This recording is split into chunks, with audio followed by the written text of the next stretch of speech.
আমরণ প্রেমতৃষ্ণা। তানহা ইসলাম বৈশাখী। পর্ব ৫। নিস্তব্ধতায় ঘেরা রুম। আবছা আলো, আবছা অন্ধকার। রুমে শুধু ড্রিম লাইটের আলো জ্বলছে, সাথে ল্যাপটপের হালকা আলো। প্রার্থ ল্যাপটপে কিছু কাজ করছে। দুদিন পরেই তাদের বড় কনসার্ট আছে, সেটা নিয়েই কাজ করছে।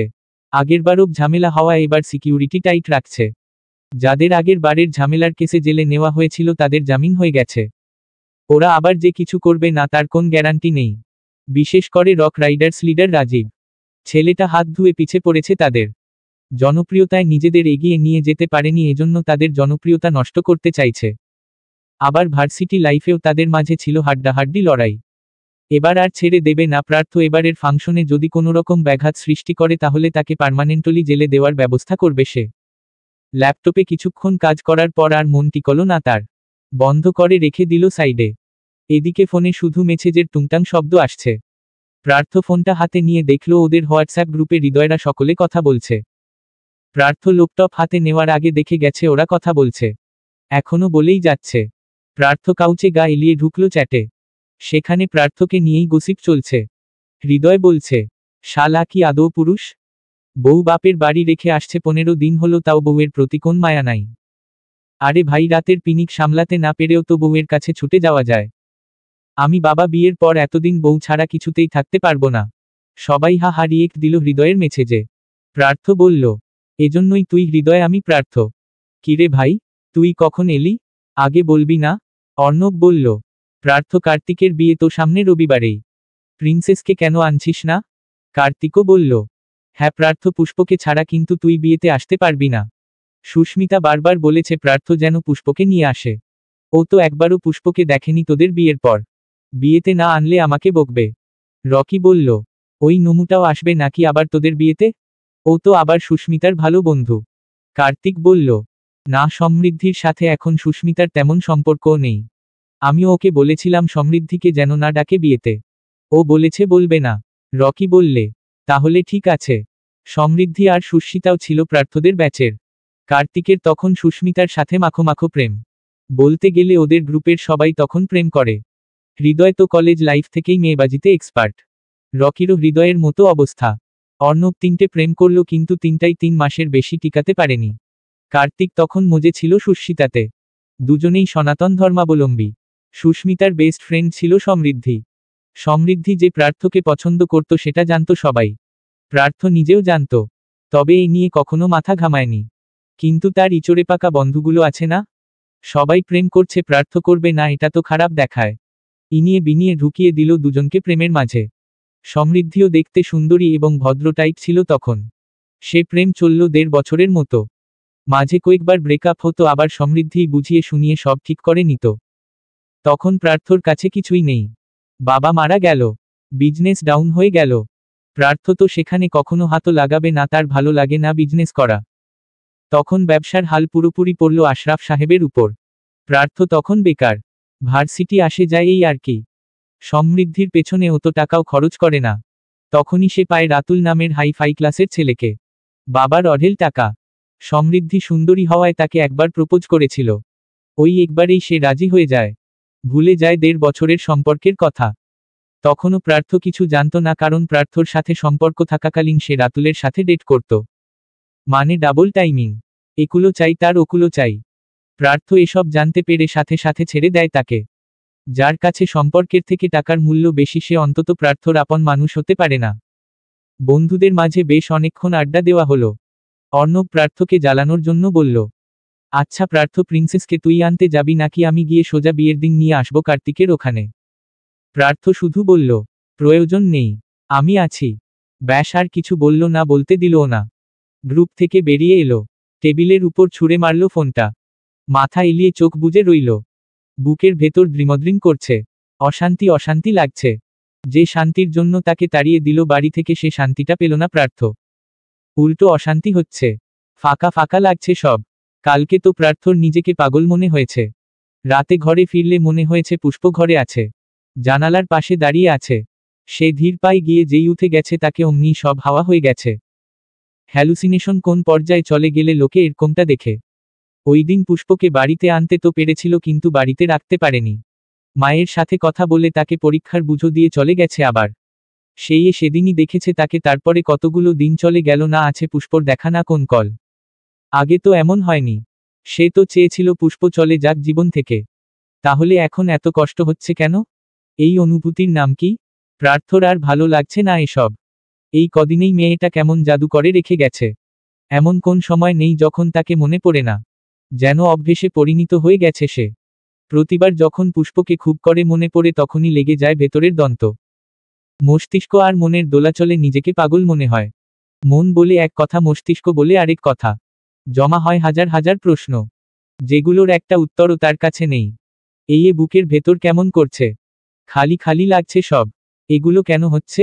ইচ্ছে করছে পুষ্পকে নিজের চোখের সামনে বসিয়ে রাখতে, তারপর চোখে চোখ রেখে জিজ্ঞেস করতে, কেন হচ্ছে এমন? পুষ্পরও কি এমন লাগে প্রার্থর জন্য? এটাকে কি ভালোবাসা বলে নাকি অন্য কিছু? আর ভাবতে পারল না ছেলেটা। চট করে উঠে দাঁড়ালো, ফোনটা হাতে তুলে দেখল ঘড়িতে রাত প্রায় 10টা। আগে পিছে কোনো কিছু না ভেবেই গাড়ির চাবি হাতে বেরিয়ে গেল রুম থেকে। ঘড়িতে রাত তখন 10:30। প্রার্থ এসে পৌঁছালো পুষ্পদের বাড়ির সামনে। গাড়ি একপাশে পার্ক করে এসে দরজার সামনে দাঁড়ালো। মুখ ফুলিয়ে শ্বাস ছেড়ে কলিং বেলে চাপ দিল।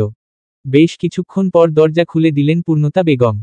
হয়তো শুয়ে পড়েছিল তারা, ঘুমানোর প্রস্তুতি নিচ্ছিল, আর তখনই বেল বেজে উঠে। প্রার্থকে বাইরে দেখে ভদ্রমহিলা অবাক হয়। অবাকের রেশ নিয়েই বলে, প্রার্থ তুই এত রাতে এলি? সব ঠিক আছে? প্রার্থ স্বাভাবিক স্বরে বলল, সব ঠিক আছে ছোট মা। পুষ্প কোথায়? ও তো ঘরে। এত রাতে আসলি, কিছু হয়নি তো? সত্যি করে বল, তোর আঙ্কেল কি যেন বলল তোদের মাঝে নাকি? কি হয়েছে? সব ঠিক আছে তো সত্যি? ছোট মা এখানে দাঁড়িয়েই কথা বলবো না, ভেতরে ঢুকবো? হ্যাঁ হ্যাঁ আয় বাবা, ভেতরে আয়। প্রার্থ ভেতরে ঢুকল। প্রত্যয় সাহেব নিজেদের ঘরে ছিল। প্রার্থর শব্দ পেয়েই বেরিয়ে এলো। সামনাসামনি দাঁড়াতেই প্রার্থ সালাম দিল তাকে। সে সালামের উত্তর নিয়ে গম্ভীর গলায় বলল, তুমি এত রাতে এখানে কি করছো? আর্জেন্ট কাজ ছিল আঙ্কেল। পুষ্প কোথায়? কেন? ওকে দিয়ে তোমার কি কাজ? প্রার্থ সৌজন্যতা স্বরূপ হেসে বলল, সেটা আপনাকে এখন বলতে পারছি না। আমাদের ব্যক্তিগত বিষয় আর কি। নিশ্চয় বুঝতে পারছেন কি বলতে চাইছি।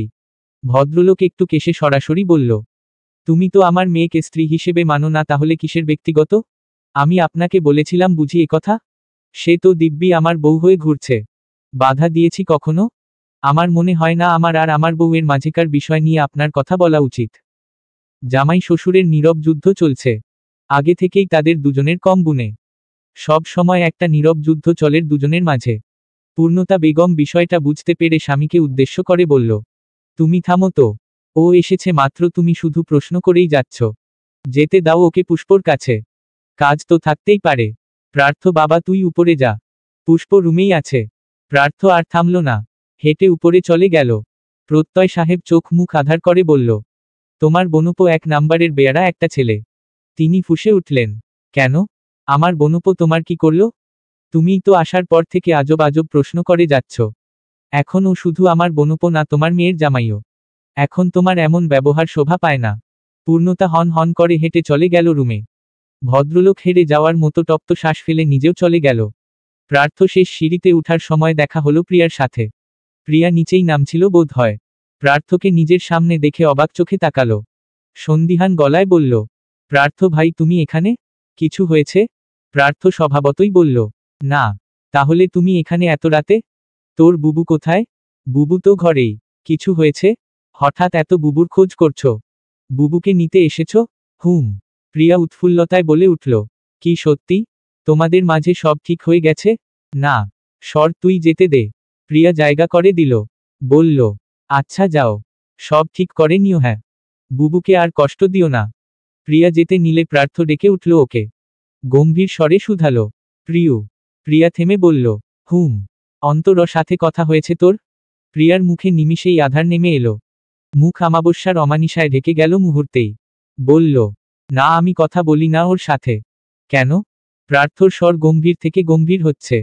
প্রিয়া ঘাবড়ে যায় তাতে। আমতা আমতা করে বলল, ও তোমার কাছে আমার নামে বানিয়ে বানিয়ে মিথ্যে কথা বলেছে। প্রার্থ ভ্রু উঁচিয়ে বলল, ও কখন কি বলল আমার কাছে? বলেছে আমার আর হৃদয় ভাইকে নিয়ে বলেনি কিছু? না তো। প্রিয়া ঢোক গিলে বলে রয়েছয়, ওই দিন তুমি যে বললে হৃদয় ভাইয়ের থেকে দূরে থাকতে। তো আমি কিসের জন্য দূরে থাকতে বলেছি তুই কি করে জানলি? না মানে তুমি বললে তাই ভাবলাম অন্ত ভাই বুঝি বানিয়ে কিছু বলেছে তোমাকে? অন্তকে আমাকে কিছু বলতে হবে কেন? আমি কি অন্ধ? আমার চোখের সামনে কি কি হয় আমি বুঝি না? হৃদয় তোর জন্য ঠিক নয়। দূরে থাকবি ওর থেকে। কেন? এক বুক সাহস নিয়ে জিজ্ঞেস করল প্রশ্নটা। যেখানে প্রার্থ হাতে নাতে ওকে ধরে ফেলেছে সেখানে ওর আর এগুলো বলার সাহস থাকবে না, তবুও মনে সাহস জুগিয়ে প্রশ্নটুকু করল। প্রার্থ চোখ বুজে কপালে দুআঙ্গুল ঘষে শান্ত গলায় বলে, তোদের দুই বোনের নজরে কি আমার বন্ধুদের ছাড়া আর কাউকে পড়ে না? আর তুই? তোর সাহস বেশি বেড়ে যাচ্ছে না?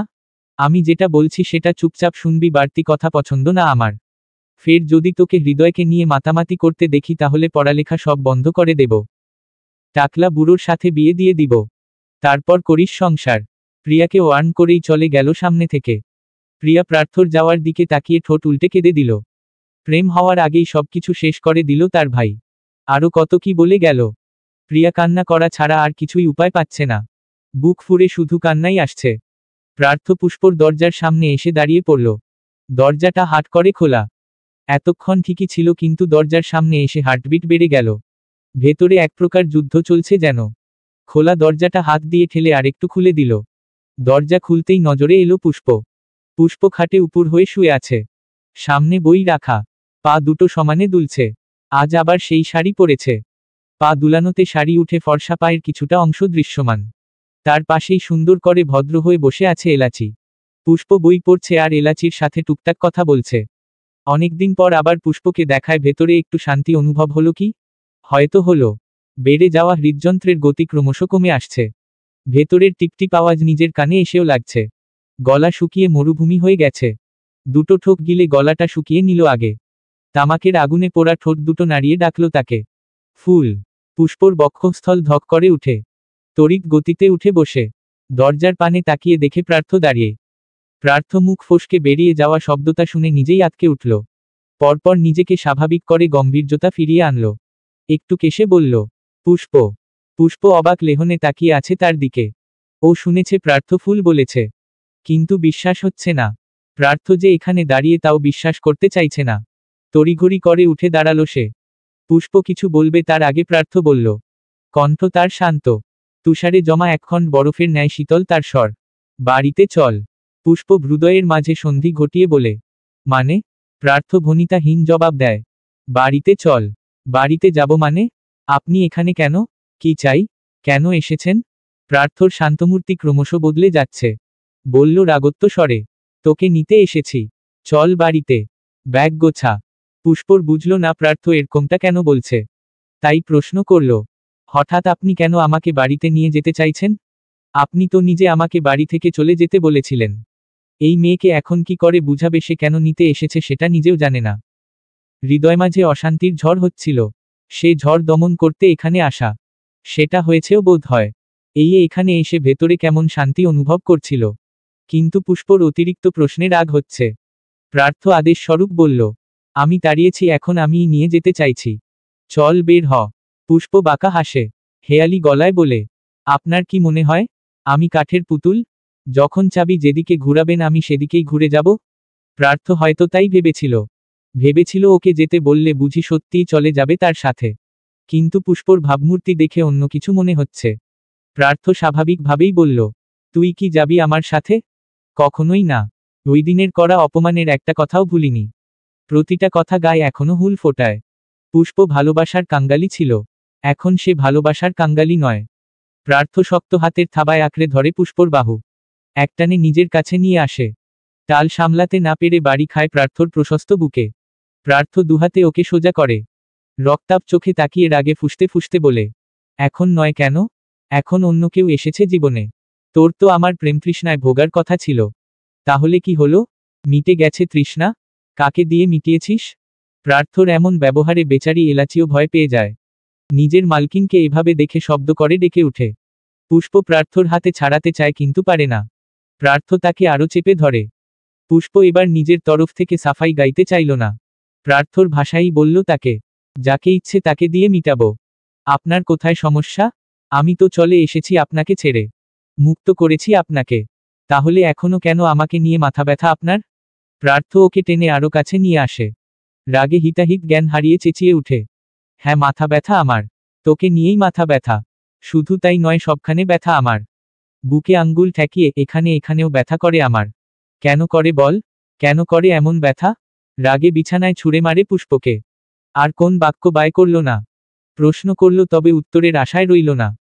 ওকে রেখেই হনহন করে বেরিয়ে গেল রুম থেকে। পুষ্প বিছানায় বসেই স্তব্ধ তাকিয়ে রয় প্রার্থর যাওয়ার পথে। বিমূঢ় হয়ে ওভাবেই বসে রইল কিতক্ষণ। চোখে আবছা জল। প্রার্থর কথাগুলো এখনো কানে ঝংকার তুলছে। কি বলে গেল সে? ব্যথা করে বুকে?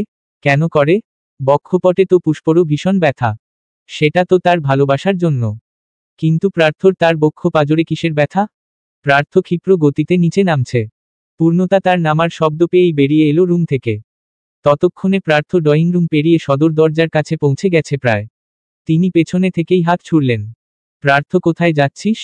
কিছু খেয়ে যা বাবা। কি হয়েছে? কে শুনে কার কথা? সে তার নিজের মতো করে চলে গেল এখান থেকে। পূর্ণিমার মাথায় ঢুকলো না হঠাৎ হলোটা কি? এক্ষুনি তো আসলো, আবার এখনই চলে যাচ্ছে। গভীর অমানিসায় ঢাকা রাস্তা। দূরে থাকা নিয়ন বাতির আলো খুব একটা কাজে দিচ্ছে না। অন্ধকারই হয়ে আছে জায়গাটা। রাস্তার মাঝেই একটা কালো গাড়ি দাঁড় করে রাখা। গাড়ির ভেতর প্রার্থ বসা। সিটে মাথা এলিয়ে দুচোখ বুজে আছে। এতক্ষণের রাগত্ব মেজাজটা আপনা আপনিই শান্ত হয়ে আসছে। এখন রাগ বর্তাচ্ছে গিয়ে নিজের উপর। একদণ্ড রাগ ছাড়া কাটাতে পারে না। কথায় কথায় ছাদ করো উঠে। কি দরকার ছিল পুষ্পর সাথে অমন ব্যবহার করার? সুন্দর মতো বললেই তো হতো। গেল কি করতে, করে আসলো কি? সম্পর্ক আরো বিগড়ে দিল। এখন বুকের মাঝে যে কি নিদারুণ ব্যথা হচ্ছে তা সহজেই বুঝে আসছে তার। পুষ্পর ইগনোরেন্স হয়তো বেশি কষ্ট দিচ্ছে। আজ মনে হচ্ছে পুষ্পর জায়গায়ও নিজে দাঁড়িয়ে আছে। সব কেমন বিষাদময় লাগছে। পুড়ে যাচ্ছে ভেতরের সবকিছু। এই পোড়া অনুভূতির কি নাম দেওয়া যায়? ভালোবাসা। নিজের ভান্নাতেই আটকে উঠল ছেলেটা। বরাবরের মতো এড়িয়ে যেতে চাইল অনুভূতির দাবানল, কিন্তু পারল না। ভেতরে একই সুর বেজে যাচ্ছে কেন বারবার? স্নিগ্ধ সকালের ঝলমলে রোদ। সোনালি সূর্য শিখা সরাসরি এসে পড়ছে ছাদের উপর। হালকা রোদে মিষ্টি বাতাসের মাঝে ছাদের কার্নিশ ঘেঁষে দাঁড়িয়ে আছে প্রার্থ। হাতে আধপোড়া সিগারেট। চুলগুলো অগোছালো হয়ে পড়ে আছে কপাল জুড়ে।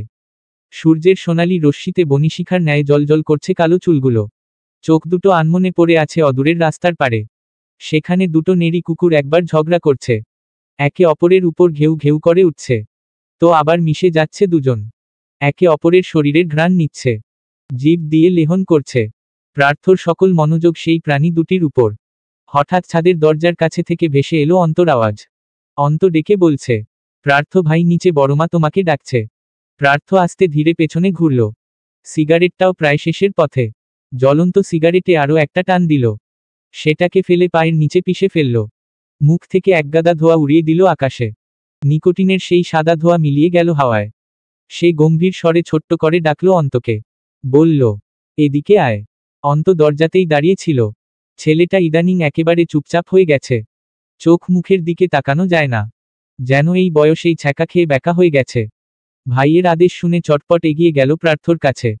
সামনে গিয়ে দাঁড়াতেই প্রার্থ প্রশ্ন করল তাকে, ভালোবাসা কি রে অন্ত? ছেলেটা ঘাবড়ে যায় প্রার্থর এমন কথায়। হঠাৎ এমন প্রশ্ন কেন করল? সে চশমাটা ঠেলে নিচের দিকে তাকিয়ে বলল, আমি কি করে বলবো ভাই? প্রার্থ পকেট থেকে সিগারেট বের করল আরেকটা। পুড়ে যাওয়া তামাটে দুটো ঠোঁটের মাঝে চেপে ধরল সেটা। ম্যাচ দিয়ে জ্বালিয়ে নিয়ে সেটা আবার পকেটে ভরল। সিগারেটটায় দুটো টান দিয়ে বলল, খাবি? অন্ত নিতান্তই ভদ্র একটা ছেলে। বাইরে বন্ধুদের সাথে টুকটাক আড্ডা ছাড়া আর কিছুই করে না। সিগারেট তো ছুঁয়েও দেখেনি কখনো। এরকম ভদ্র একটা ছেলে যে কি করে প্রেমে পড়ল বুঝেই আসছে না। সে দুপাশে মাথা নেড়ে বলল, না। কেন? একটু খেয়ে দেখ। ভালো লাগবে। তোর ভেতরের চাপা কষ্ট এই ধোয়ার মতো আকাশে বিলীন হয়ে যাবে। নে ধর। অন্ত ভাবল, সত্যিই কি তাই? ধূমপান করলে ভেতরের কষ্ট সব হাওয়ায় বিলীন হয়ে যায়? এটা কি আদৌ সম্ভব? যদি তাই হয় তাহলে অন্ত শুধু সিগারেটই খাবে, আর কিছু খাবে না। দুঃখগুলো বিলীন করার উদ্দেশ্যে হাত বাড়ালো প্রার্থর এগিয়ে দেওয়া সিগারেটের দিকে। তখনই হাতটা সরিয়ে আনলো প্রার্থ। অধর ভাজে পুড়ে সেটাতে আরেকটা টান দিয়ে বলল, না থাক। তোর খেতে হবে না। পরে আবার অভ্যেস হয়ে যাবে। এগুলো খাওয়া ভালো নয়। মানুষ মরে যায়। তাহলে তুমি কেন খাও ভাই? প্রার্থ স্বাভাবিকভাবেই বলল, আমি খাই আমার মনের সুখে। অন্ত আবারও প্রশ্ন করল, তোমার মনে অনেক সুখ? হুম বলতে পারিস। দুই ভাই চুপ হয়ে গেল। দুজনের মনে যে সুখ নেই সেটা তাদের দুজনেরই জানা আছে। কিছুক্ষণ পর প্রার্থ আবার বলল, অন্ত, হু ভাই, বল তো ভালোবাসার অনুভূতি কেমন হয়? তোর তো জানা আছে, আমার জানা নেই, তাই তোকে জিজ্ঞেস করছি। অন্ত ভয় পেল। ভাই কি করে জানলো অন্তর জানা আছে? জিভে ঠোঁট ডুবিয়ে বলল, ভাই তুমি কি বলতে চাইছো? প্রার্থ মুখে সূচক শব্দ করে বলল, সহজ কথাই তো বললাম, বুঝতে পারছিস না? তুই তো আমার ছোট, কিন্তু তোর অনুভূতি মনে হয় আমার বড়। আমি আমার অনুভূতি বুঝতে অক্ষম। তুই বল, ভালোবাসলে কেমন অনুভূতি হয়? অন্ত ঘাবড়ে গেল আবার। বলল থেমে থেমে, ভাই আসলে আমি প্রিয়া, ওই আমি। এত তোতলাচ্ছিস কেন? আমি কিছু বলেছি তোকে? ভয় পাচ্ছিস কেন? তুই প্রিয়কে ভালোবাসিস, তা বাসতেই পারিস। আমি বাধা দিয়েছি নাকি? অন্তরাত্মা শুকিয়ে কাঠ। ভয় হচ্ছে মনে ভীষণ। প্রার্থ ভাই তার গোপন অনুভূতি জেনে গেল। এখন যদি কিছু বলে, যদি প্রিয়ার থেকে দূরে থাকতে বলে, তাহলে? সে ভয়গ্রস্ত মনে বলে উঠল, তুমি কি করে জানলে এ কথা? ভাই সত্যিই বলছি, আমি ওকে অনেক। আমি কিছু বলেছি তোকে? আমি জানি তুই ওর জন্য সঠিক না ভুল। শুধু মনে রাখবি, তুই আমার ভাই, প্রিয় আমার বোন। তোর অনুভূতির জোয়ারে যেন কারো কোন ক্ষতি না হয়। প্রিয়াকে তোর নিজের করার দায়িত্ব তোকেই দিলাম, কিন্তু ও যদি তোকে না চায় তাহলে তুই কোনো রকম জোর জবরদস্তি করতে পারবি না। এতক্ষণে অন্তর ভয় এবং অবাকের রেশ দুটোই কেটে গেছে। সে সময় নিয়ে বলল, ভাই একটা কথা জিজ্ঞেস করব? আমি তো আমার ফিলিংস সম্পর্কে কাউকে জানাইনি। আমার কয়েকটা বন্ধু ছাড়া আর কেউ জানে না এই কথা। তাহলে তুমি কি করে টের পেলে? প্রার্থ ধীরে সুস্থে সিগারেটটা শেষ করল। এরপর গলার শ্লেষা পরিষ্কার করে বলল, তোর চোখে প্রিয়র জন্য আকুলতা দেখেছি। কখনো কখনো ব্যাকুল হতে দেখেছি। বড় ভাই হই তোর, এইটুকু অনুভূতি বুঝবো না? অন্ত নিরেট হাসে। বলে চতুরতার সাথে, ভাই তুমি আমার না বলা অনুভূতিগুলো বুঝে ফেললে, অথচ তোমার নিজের অনুভূতি বুঝতে পারছো না। অনুভূতির জতাকলে পিষে যাচ্ছ, তবুও মনকে বুঝতে দিচ্ছ না। প্রার্থ বিস্মিত চোখে তাকালো। ছেলেটা খানিকটা অবাকও হলো বোধ হয় অন্তর কথায়। মনে হলো একদম সঠিক জায়গায় হাত দিয়েছে অন্ত। বোকা অন্তটাও কত চতুর হয়ে যাচ্ছে আজকাল। প্রার্থর ভেতরের অজানা তুফানও তার চোখে পড়ল। অন্ত প্রার্থকে নিশ্চুপ দেখে বলল, ভাই তুমি আর অনুভূতিদের দূরে ঠেলে দিও না। তোমার যদি আমাদের মনের খবর জানার মতো ক্ষমতা থাকে, তাহলে তোমার নিজের মনের খবরও বোঝার কথা। কিন্তু তুমি হয়তো বুঝতে চাইছো না। আটকে রেখো না আর তাদের। ছেড়ে দাও, মুক্ত করে দাও। দেখবে এই অনুভূতির থেকে মিষ্টি আর সুখকর অনুভূতি বোধ হয় দুনিয়ার আর কিছুতে নেই। অন্ত কথাটুকু শেষ করেই পা বাড়ালো। দাঁড়িয়ে রইল না আর। ভাইও একটু ভাবুক, একটু বুঝুক। বিমূঢ় বিধ্বস্ত হয়ে দাঁড়িয়ে রইল প্রার্থ। অনুভূতিহীন চোখে তাকিয়ে রইল সুদূর আকাশে। মস্তিষ্কে নিপুণ হস্তে লিখল নতুন কিছু। নিগুড় ভঙ্গিতে উপস্থাপন করতে চাইল অব্যক্ত অনুভূতি, যেগুলো থেকে সে পিছু হটতে চেয়েছিল। কিন্তু শেষ রক্ষা বোধ হয় হল না। পেঁচিয়ে গেল অদ্ভুত এক বেড়াজালে। সকালের নাস্তার সময়। খাবার টেবিলে বসে আছে সকলে। আজ অহনা বেগমও অফিসে যাননি। রোজ রোজ অফিসের এত এত কাজ করতে করতে হাঁপিয়ে গেছেন মধ্যবয়স্ক মহিলাটি। বয়স আর কতই হবে, এই 36 বা 37। অথচ কাজের তাড়নায় সে এতটা ক্লান্ত যে তাকে তার বয়সের থেকেও দ্বিগুণ বয়স্ক লাগে। আজ কাজের চাপ একটু কম। এজন্য সিদ্ধান্ত নিয়েছেন যেটুকু কাজ আছে বাড়িতে বসেই করবে, আজ আর অফিসের দিকে পা মারাবে না। খাবার টেবিলে আরও বসে আছে অন্তপ্রান্ত প্রার্থ এবং পূর্ণিমা। সানা নেই। পুষ্পর যাওয়ার পরের দিনই তাকে ইতালি যেতে হয়েছে। তার বাবা হঠাৎ অসুস্থ হয়ে পড়েন। না চাইতেও তাকে যেতে হয়েছে।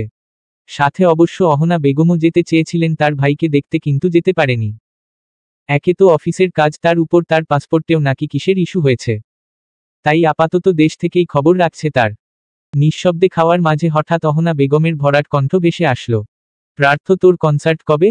প্রার্থ খাবারে মনোযোগ রেখেই বলল, আজকেই। আজ রাতে? তিনি আবার বললেন, তোর চাচ্চু বলছিল তোদের জন্য একটা ট্যুরের ব্যবস্থা করবে। কোথায় যাবি বল? কোথাও না কাকিমা। সামনে রবিবারে কার্তিকের বিয়ে, তুমি তো জানোই। তাতে কি? কার্তিকের বিয়ে শেষেই যাবি? তোদের বিয়ে তো অনেকদিনই হলো। কোথাও যাবি না? প্রার্থ কিছু বলল না। অহনা বেগম আবার বললেন, পুষ্প কবে আসছে?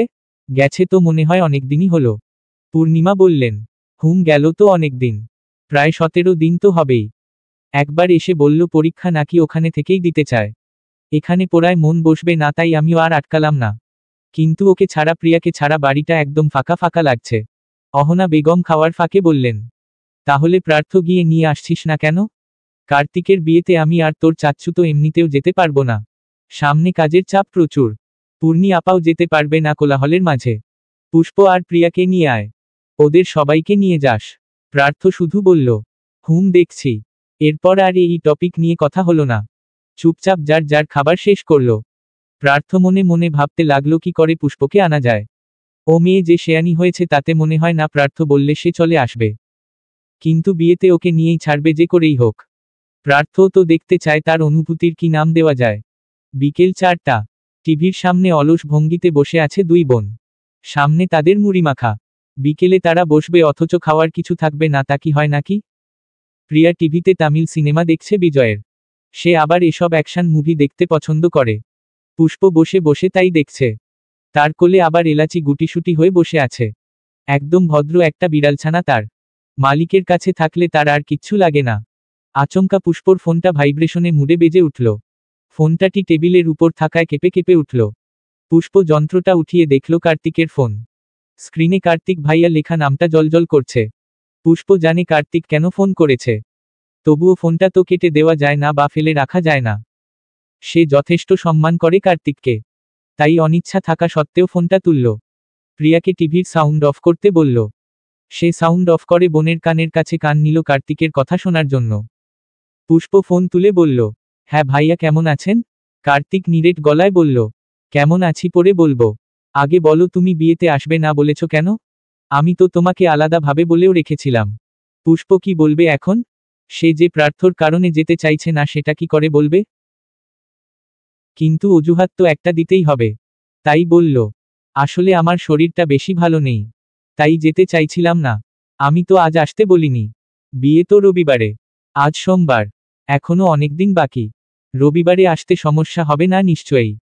আর সুস্মিতাও বারবার বলেছে যেন তুমি আসো। ও দেখতে চেয়েছে তোমাকে। কিন্তু ভাইয়া আমি তো যেতে পারবো না, প্রিয়াকে পাঠিয়ে দেব না হয়। কেন আসবে না শুনি? আমাকে কি ভাইয়া মনে করো না? নাকি আমরা অন্য ধর্মের বলে আসতে দ্বিধা বোধ করছো? পুষ্প চোখ মুখ খিচে বলল, ছি ছি ভাইয়া কি বলেন? এরকম কেন মনে করব? আমাকে কি এমন মনে হয়? আমি তো সবসময় আপনাকে বড় ভাই হিসেবে সম্মান করি। কিন্তু তাহলে আর কোন কিন্তু নয়।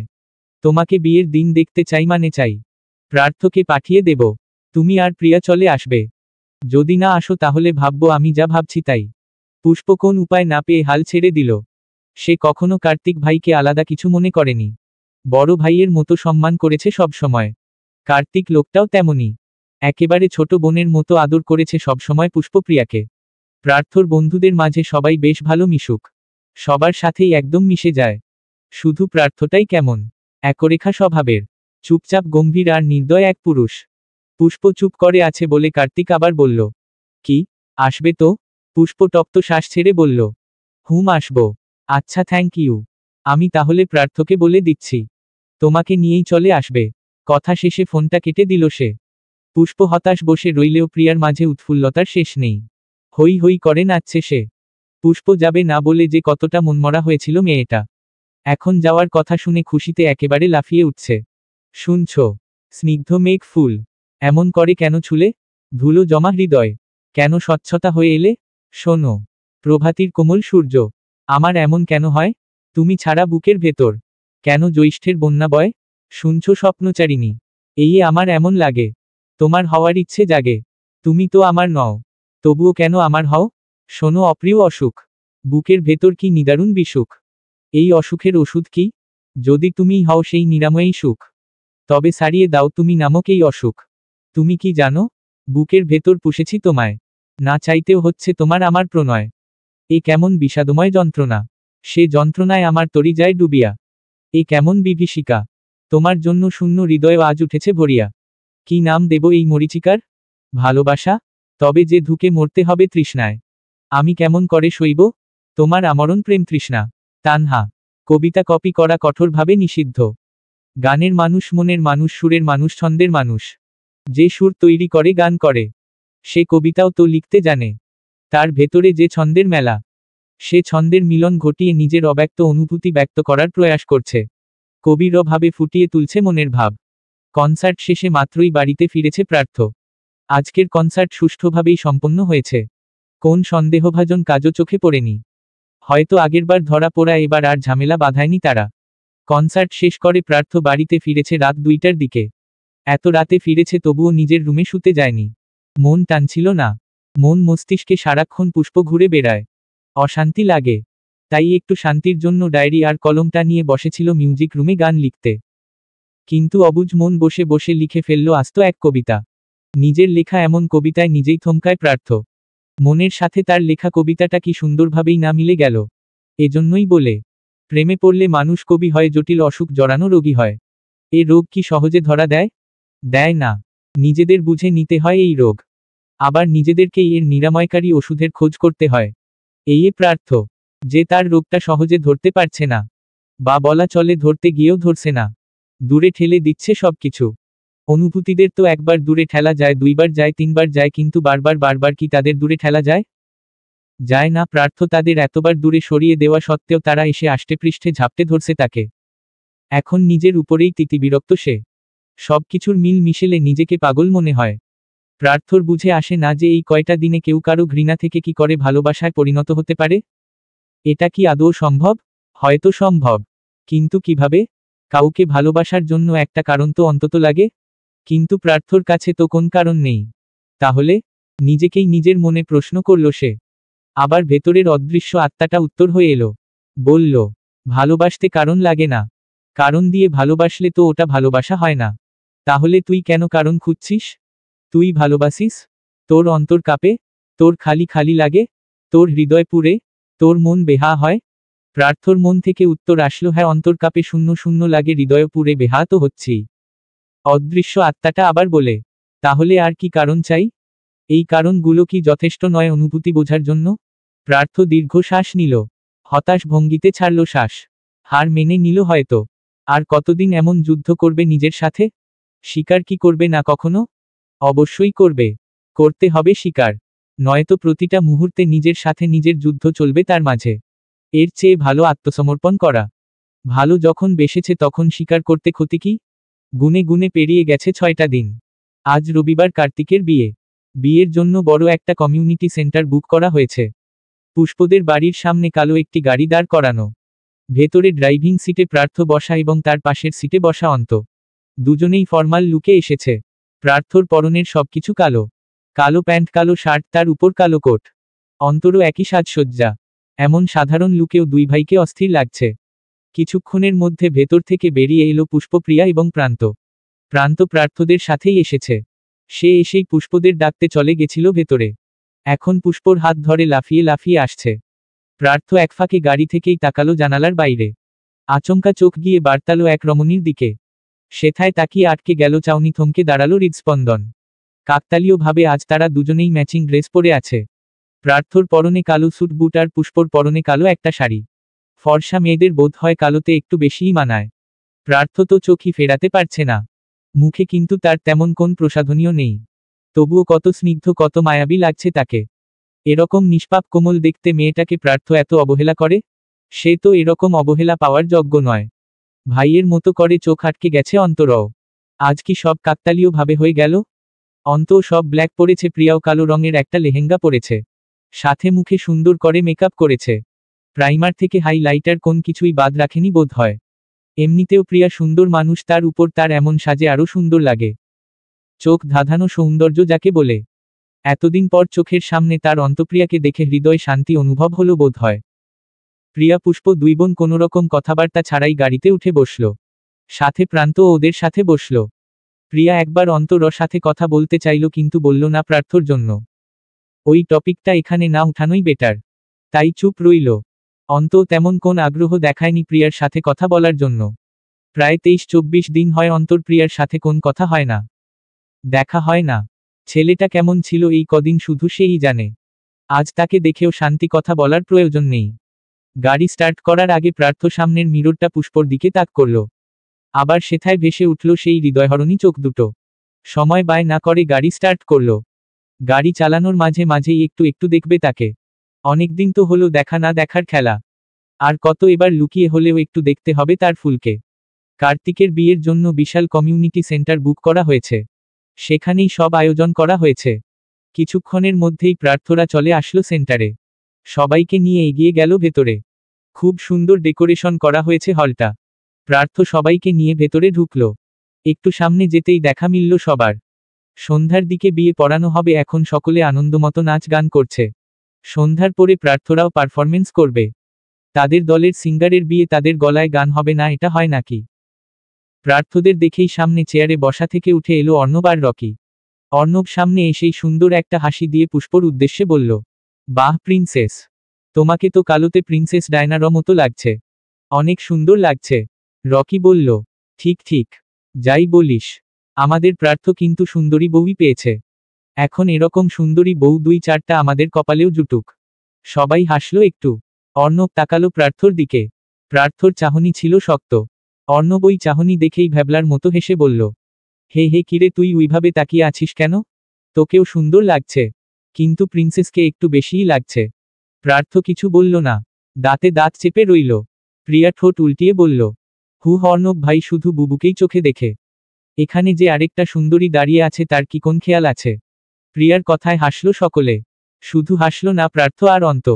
অন্ত বিড়বিড় করে বলল, যে তোর সৌন্দর্যের প্রশংসায় পঞ্চমুখ থাকে, সবসময় তার থেকে প্রশংসা না শুনে শুনতে চাস অন্যদের কাছে। অসভ্য। অর্ণব প্রিয়াকে বলল, তুমি তো আমাদের চেরি, আর চেরি ফল দেখতে যেমন সুইট, খেতেও তেমন সুইট।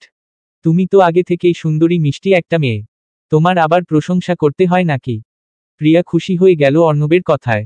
প্রার্থ রকিকে বলল, কার্তিক, হৃদয় কোথায়? রকি দুঃখী ভাব নিয়ে হতাশাভরা কণ্ঠে বলল, আর বলিস না, আমাদের জামাইবাবু তো ফুরসতই পাচ্ছে না কোথাও বসার। একটু আগে আমাদের সাথে ছিল, কে যেন ডাকলো আর চলে গেল। আর হৃদয়ও গেছে ওর কোন নতুন গার্লফ্রেন্ডকে এগিয়ে আনতে। শালা নাকি আমাদের সারপ্রাইজ দিতে চেয়েছিল, এখন এগিয়ে আনতে গেছে কোন মেয়েকে। এটাও টিকবে না দেখিস। হৃদয়ের কথা শুনে কারো ভাবান্তর না হলেও প্রিয়ার মাঝে উদ্বিগ্নতা দেখা গেল।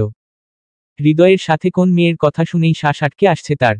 অবিশ্বাস্য দৃষ্টিতে তাকিয়ে আছে রকির দিকে, যেন বিশ্বাস হচ্ছে না রকির কথায়। এর মাঝে হুট করে পেছনে থেকে ডেকে উঠে হৃদয়, হেই গাইস। বলতে বলতেই একটা মেয়ের হাত ধরে উপস্থিত হলো সবার সামনে। প্রিয়া অবাক দৃষ্টিতে শুধু তাকিয়ে রইল দুজনের দিকে। হৃদয় মুখ ভরা হাসি নিয়ে, মন ভরা খুশি নিয়ে মেয়েটির সাথে পরিচয় করিয়ে দিল সকলকে।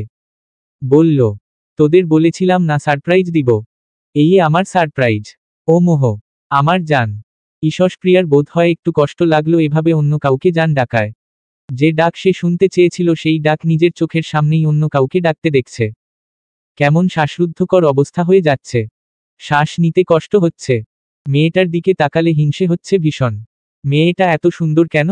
অনেক সুন্দর মেয়েটা, প্রিয়ার থেকে একটু বড় হবে বোধ হয়। গায়ের রং ফর্সা, লম্বাও অনেকটা। কেমন ইনোসেন্ট দেখতে চেহারা, যে কেউই প্রেমে পড়ে যাবে। গায়ের শাড়ি পরায় স্টাইল দেখে মনে হচ্ছে বেশ শৌখিন মেয়ে। প্রিয়ার ভীষণ হিংসে হচ্ছে। ও কেন এই মেয়েটার মতো সুন্দর নয়? এরকম সুন্দরী হলে নিশ্চয়ই হৃদয় ভাই তাকে পছন্দ করত। মনে মনে হাজারটা কথা চিন্তা করে যাচ্ছে প্রিয়া। হৃদয়ের কথায় কারো মাঝে কোন প্রতিক্রিয়া দেখা গেল না তেমন। সবাই জানে এটাও দুদিনের বেশি টিকবে না। রকি হাত বাড়িয়ে দিল মেয়েটার দিকে, বলল, হাই, আমি রকি, হৃদয়ের বন্ধু। হৃদয় খপ করে ধরে ফেলল রকির হাতটা।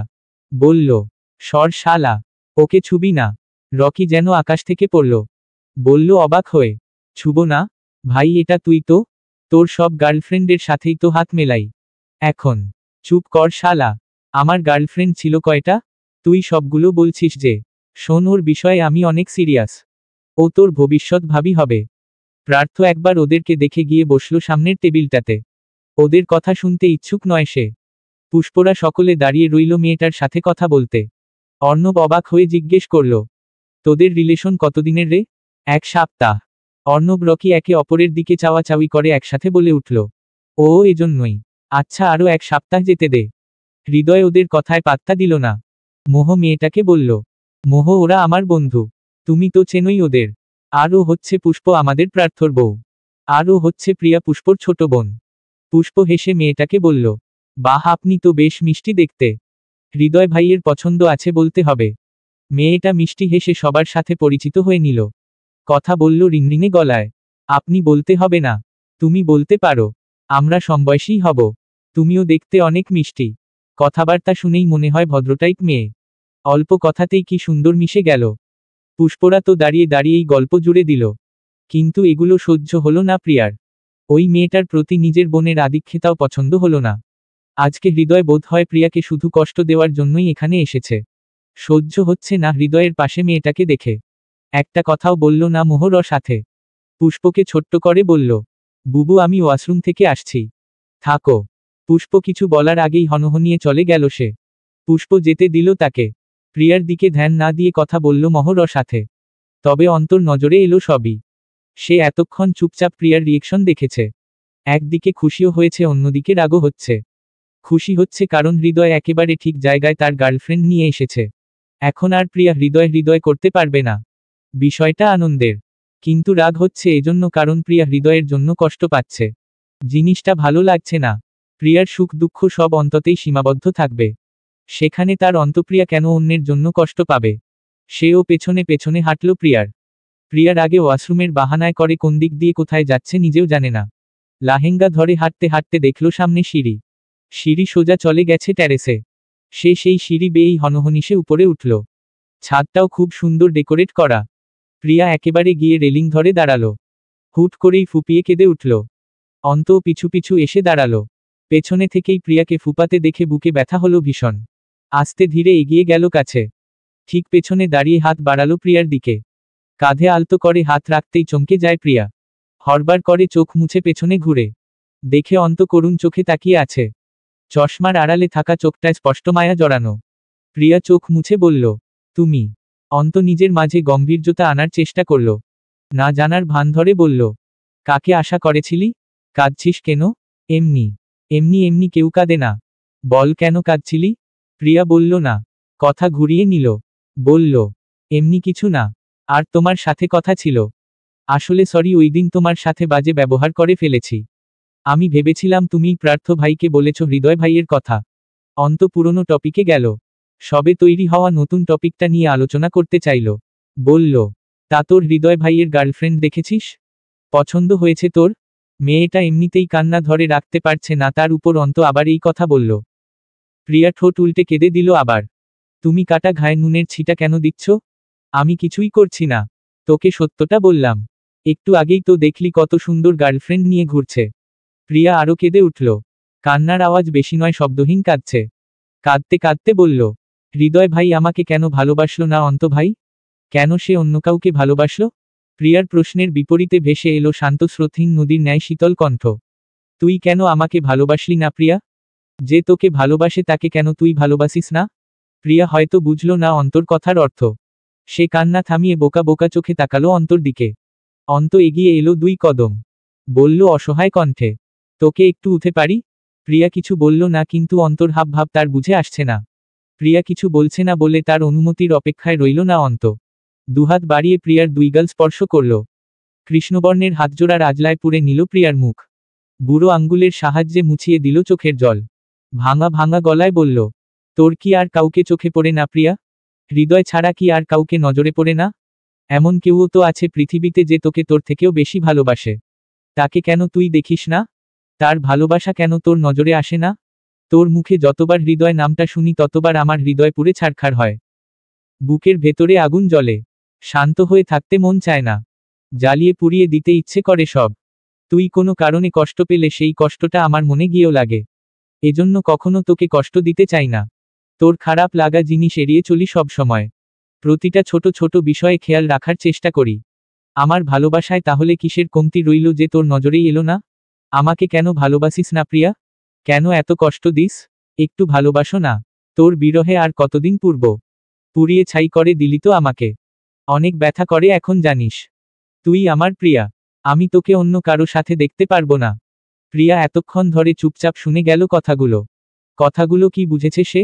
অবশ্যই বুঝেছে। এইটুকু জিনিস বুঝার বয়স তার হয়েছে। বুঝেছে বলেই তার চোখে মুখে অবিশ্বাস। অশ্রু জলে টলটলে হওয়া চোখে অবিশ্বাস নিয়ে তাকিয়ে আছে অন্তর দিকে। ভেতর থেকে কথা বের হচ্ছে না। সে বাকরুদ্ধ। অন্ত হাত দুটো এখনো প্রিয়ার মুখে। প্রিয়া জিভ নাড়িয়ে শুধু বলল, কি বলছো তুমি?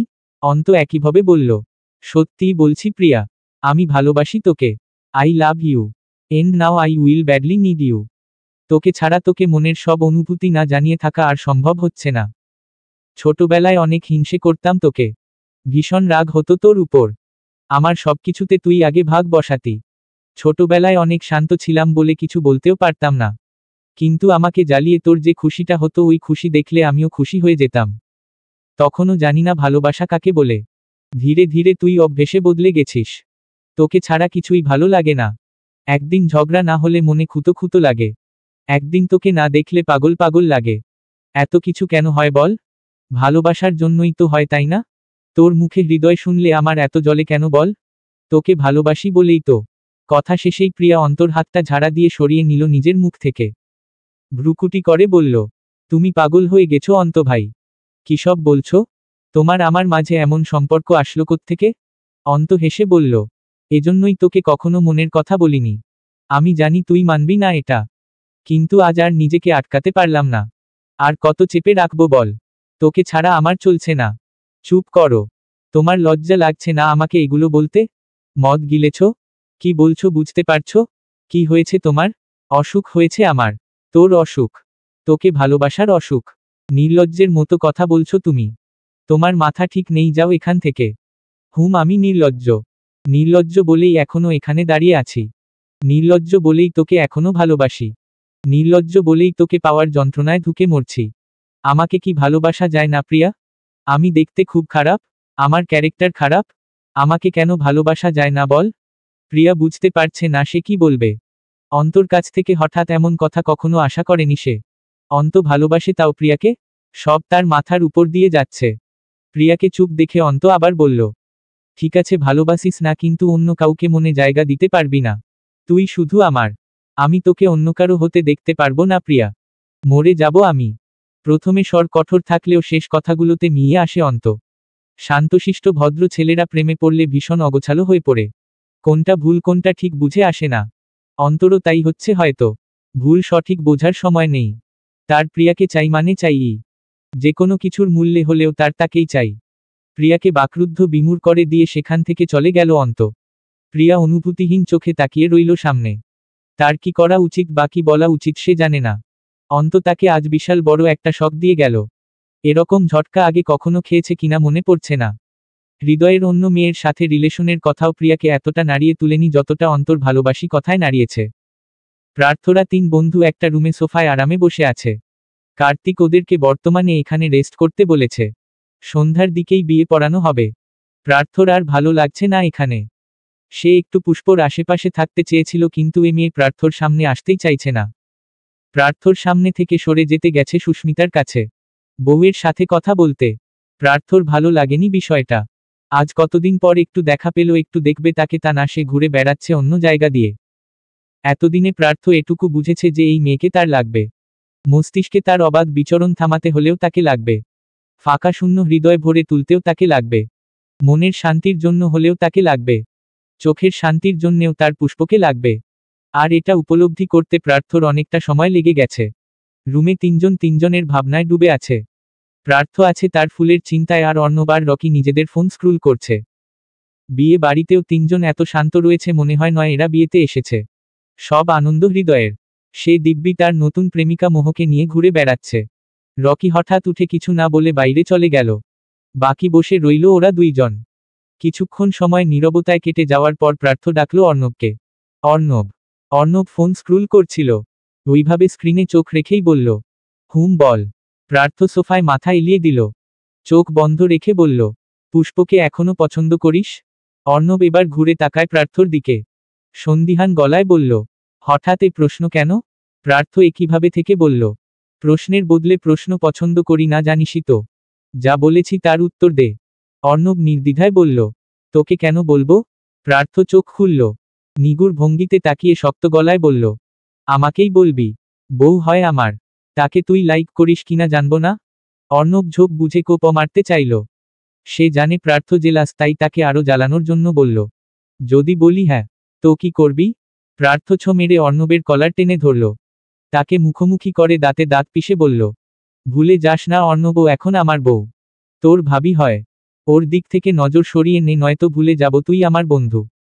অর্ণবের কিছু এলো গেল না। সে হাসতে হাসতে বলল, তুই তো বউ বলে মানিস না ওকে। তাহলে আমি চান্স নিলে ক্ষতি কি? And you know I like হার।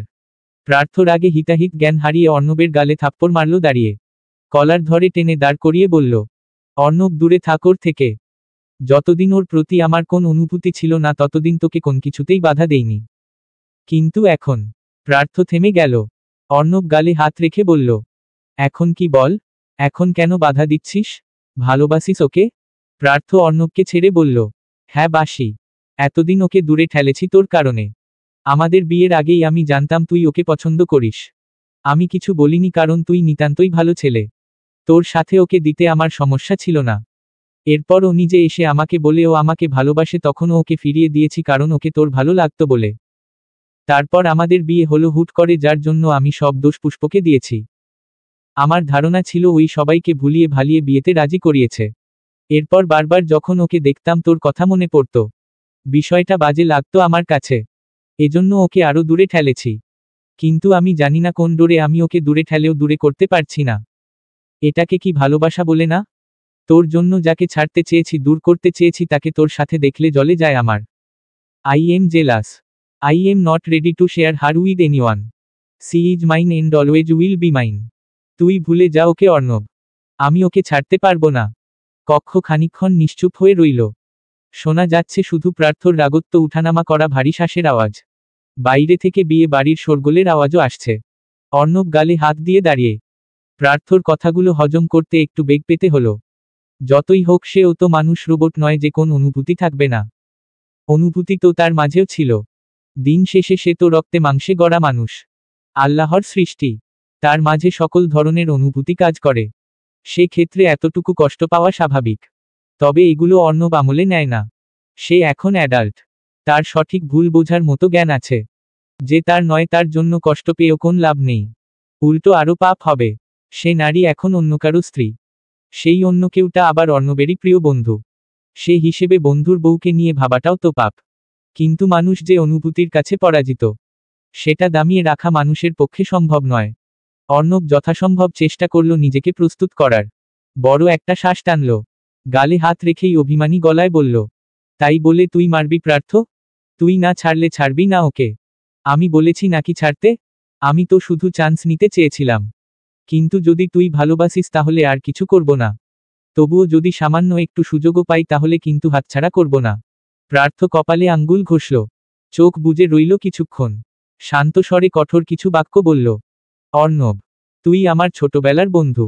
এতদিনেও আমাদের সবার বন্ধুতে এতটুকু আঁচড় পর্যন্ত লাগেনি। আমি চাই না এখানে কোন দাগ লাগুক। পুষ্পর জন্য আমার যে অনুভূতি তৈরি হয়েছে সেটা হয়তো প্রকাশ করতে পারবো না কখনো, কিন্তু আমি তোকে ওর আশেপাশে দেখতে পারবো না। বন্ধু তুই আমার হয়ে থাকবি, কিন্তু ওর থেকে দূরে থাকবি। কথাটুকু শুনে অর্ণবের ভালোও লাগলো আবার একটু খারাপও লাগলো। ওই সে তো মানুষ। এতটুকু খারাপ লাগবেই। এটুকু সয় নেওয়া যায়। সে একটু ভেবে বলল, আচ্ছা সবই বুঝলাম, কিন্তু বন্ধু তুমি প্রিন্সেসের মন কেমনে জয় করবা? তোরে ভাই আগেই বলছিলাম সময় থাকতে আগলে নে। সময় চলে গেলে পাবি না। এখন ওকে দেখেছিস? তোর থেকে দূরে থাকতে চায় সব সময়। এখন কি করবি? প্রার্থ গম্ভীর স্বরে বলল, সেটা আমি বুঝে নেব। তোর ভাবার দরকার নেই। তুই তোরটা ভাব। 1 মাসের মধ্যে তোর বিয়ে। অর্ণব বোকা বনে যায়। হাঁ করে তাকায় প্রার্থর দিকে। আশ্চর্য হয়ে বলে, আমার বিয়ে? হু, আমার বিয়ে আমি জানি না, তুই জানিস? প্রার্থ বাঁকা হেসে জবাব দিল, সারা জীবন তো আর কুমার হয়ে থাকবি না। বিয়ে তো তোকে দিবই। তাহলে এখনই দেই। আমারও শান্তি হবে একটু। অর্ণব সন্দিহান গলায় শুধালো, 1 সেকেন্ড, আমার বিয়ে হলে তোর কি করে শান্তি হবে? প্রার্থ একই স্বরে বলল, তখন ঘরে তোর নিজের বউ থাকবে, আমার বউ নিয়ে আর ভাবতে পারবি না। অর্ণব চোখ মুখ কুঁচকে বলল, তোর বউকে নিয়ে ভাববো না আর। কিন্তু বিয়ে আমি এখন করব না। আমাকে বিয়ে দেওয়ার স্বপ্ন ভুলে যা। প্রার্থ কনফিডেন্সের সাথে বলল, বিয়ে তো তোকে করতেই হবে। সন্ধ্যার একটু আগে। এখনো কার্তিকের বিয়ের লগ্ন শুরু হয়নি। মানুষজন ঘুরে বেড়াচ্ছে, খাবার খাচ্ছে, নাচগান করছে। পুষ্প আর প্রান্ত সুস্মিতার সাথে দেখা করে মাত্রই হলে এলো। প্রান্ত ছেলেটা সারাক্ষণ পুষ্পর হাত ধরেই ঘুরে বেড়াচ্ছে। এখন তারা প্রিয়াকে খুঁজছে। সেই কখন বলল ওয়াশরুমে যাবে, এরপর আর খবরই নেই। কোথায় গেছে? এত মানুষের ভেতর ওকে তো খুঁজে পাওয়া যাচ্ছে না। এবার চিন্তা হচ্ছে পুষ্পর। প্রান্তর দিকে তাকিয়ে চিন্তিত গলায় বলল, প্রিয়া কোথায় গেল রে প্রান্ত? অন্তকেও তো দেখছি না। প্রান্ত বলল, তুমি এখানেই থাকো, আমি ওদের খুঁজে নিয়ে আসি। তুই একা একা কোথায় খুঁজবি? আরে এইটুকু জায়গা তো। আর আমি এখন বড় হয়ে গেছি। খুঁজে পাবো দেখো। তুমি বসো, তোমাকে ঘুরে ঘুরে খুঁজতে হবে না। এখানেই থেকো, ওদের পেলে আমি এখানেই নিয়ে আসব। না না, তোকে একা যেতে হবে না। তুই। প্রান্ত পুষ্পর হাত ছাড়িয়েই দৌড় দিল। বলতে বলতে গেল, তুমি এখানেই থাকো। মানুষের মাঝে নিমিষেই হারিয়ে গেল সে। পুষ্প চিন্তিত হয়ে এদিক ওদিক তাকালো। ছেলেটা একা একা কেন গেল? বেশি চঞ্চল হয়ে গেছে আজকাল। কাউকে খুঁজছিলে বুঝি? হাজবেন্ড সাথে নেই? একা রেখে গেছে? আচমকা পেছনে থেকে মেয়েলি কণ্ঠ ভেসে আসতেই পেছনে ঘুরে তাকালো পুষ্প। দেখল সমৃদ্ধি দাঁড়িয়ে। আজও শাড়ি পরেছে মেয়েটা। পুষ্পের প্রতিদ্বন্দ্বী মনে হচ্ছে তাকে। সৌন্দর্যে কারো থেকে কেউ কম নয়। সমৃদ্ধিকে দেখে পুষ্পর ভ্রু টানটান হয়ে গেল। বলল, ওহ আপনি? সমৃদ্ধি হেসে বিদ্রূপের স্বরে বলল, অন্য কাউকে খুঁজছিলে না, প্রার্থকে খুঁজছিলে? সমৃদ্ধির বিদ্রূপের বিপরীতে হাসল পুষ্প। বলল তেজ নিয়ে, খুঁজলে খুঁজলাম। আমার স্বামী আমি খুঁজব না তো কে খুঁজবে? তাকে খোঁজার তো মানুষের অভাব নেই। তা তো অবশ্যই। সেলিব্রিটি যে গানের মানুষ, তাকে খোঁজার মানুষের অভাব হয় নাকি? শুধু কি গানের জন্য খুঁজে? কেউ কেউ তো আপন করে পাওয়ার জন্যও খুঁজে। পুষ্পর রাগ হলো, তবে সে রাগ প্রকাশ করল না। প্রার্থর প্রতি তার যতই ঘৃণা থাক, বর্তমানে সে তার স্বামী। ভালোবাসা কি নেই? অবশ্যই আছে। খুব ভালো সম্পর্ক না থাকলেও একটা সম্পর্ক আছে। সেটার মূল্য অনেক। যতদিন এই সম্পর্কটা আছে ততদিন ও এসব ছলাকলা মেনে নিবে না। সেও সমৃদ্ধিকে খোঁচা মেরে বলল, কিন্তু আফসোস আপন করে পাওয়ার জন্য খুঁজেও যে আর লাভ হবে না। সে তো অন্যের জামাই হয়ে গেছে। এখন কিছু উটকো মেয়েরা যদি তাকে আপন করার লক্ষ্যে খুঁজতে যায় তাহলে তাদের থেকে নির্লজ্জ এই দুনিয়ায় নেই আমার মতে। সমৃদ্ধি মুখ বাঁকিয়ে বলল, শোনো তোমাকে একটা উপদেশ দেই। তুমি ভেবো না প্রার্থ তোমাকে সুখে রাখতে পারবে। তোমার থেকে বেশি আমি চিনি ওকে। 1.5 বছরের সম্পর্ক ছিল আমাদের। ধন্যবাদ উপদেশের জন্য, কিন্তু আপনার ফালতু উপদেশ আমার লাগবে না। আর একটা কথা, আমাদের সম্পর্কটা কিন্তু 20 বছরের। আমার জন্মের পর থেকেই তার সাথে আমার সম্পর্ক। 1.5 বছর আর 20 বছরের মাঝে অনেক তফাতে। সেক্ষেত্রে আপনার থেকে বেশিই চিনি হয়তো। সমৃদ্ধি পুষ্পর সাথে কথায় পেরে উঠছে না বলে রাগ হচ্ছে। অপমান বোধ করছে। এই মেয়ে যে অল্প কথায় গলার মেয়ে না তা বুঝা হয়ে গেছে। একে এভাবে বুঝিয়ে সরানোও যাবে না। তাই রাগত্ব স্বরে সরাসরি বলল, শোনো মেয়ে, অতিরিক্ত চালাক হওয়া ভালো না। প্রার্থকে ছেড়ে দাও। ও তোমাকে শান্তিতে থাকতে দিবে না। ওর মনে এখনো আমি আছি। পুষ্প কিছু বলার জন্য প্রস্তুত হচ্ছিল তখনই হাতের উপর ঠান্ডা কিছুর স্পর্শ পেল। চমকে উঠে হাতে তাকাতে দেখে কেউ তার হাতটা নিজের মুঠোয় পুরে রেখেছে সযত্নে। হাতের মালিকের খোঁজে চোখ তুলে পাশে তাকাতে দেখে প্রার্থ কোমল চোখে তাকিয়ে আছে তার দিকে। প্রার্থর অমন চাহনিতে বক্ষস্থল ধক করে উঠল। অবাক হয়ে তাকিয়ে থাকার মাঝে প্রার্থ স্বাভাবিক গলায় প্রশ্ন করল পুষ্পকে, এখানে কি করছিস? একা কেন? প্রিয় প্রান্ত কোথায়? পুষ্প আশ্চর্য চোখে তাকিয়ে রইল শুধু। কিছু বলল না। প্রার্থ সামনে সমৃদ্ধির দিকে তাকালো। চোখে মুখে ভর করল গম্ভীর্যতা। প্রার্থ দূর থেকেই দেখেছে তাদের কথা বলতে। সে সমৃদ্ধিকে পাত্তা দিচ্ছে না। এসেছে পুষ্পর খোঁজে। কিন্তু সমৃদ্ধি ওকে কিছু বলেছে কিনা জানা প্রয়োজন। তাই পুষ্পর দিকে শক্ত চোখে তাকিয়ে কঠিন গলায় বলল, ও কিছু বলেছে তোকে? পুষ্প চোখ সরিয়ে আনল। দুপাশে মাথা নাড়িয়ে বলল, না। প্রার্থ সমৃদ্ধির দিকে তাকিয়ে চোয়াল শক্ত করে বলল, আগে একবার বলেছিলাম না ওর থেকে দূরে থাকবি। This is your last time. এরপর ওর আশেপাশে দেখলে আমার থেকে খারাপ কেউ হবে না। সমৃদ্ধিকে থ্রেড দিয়েই পুষ্প হাত চেপে ধরে টেনে নিয়ে গেল। সমৃদ্ধিকে কিছু বলার সুযোগও দিল না। রাগে অপমানে কান্না চলে আসছে এবার সমৃদ্ধির। যার জন্য এত কষ্ট করে বিয়ে বাড়িতে এলো সেই পাত্তা দিল না। সুস্মিতা তাকে বিয়েতে দাওয়াত করেনি বলে বিভিন্ন ইমোশনাল কথা বলে নিজে থেকেই দাওয়াত নিয়েছে চতুর্থার সাথে। এসব কার জন্য? প্রার্থর জন্যই তো।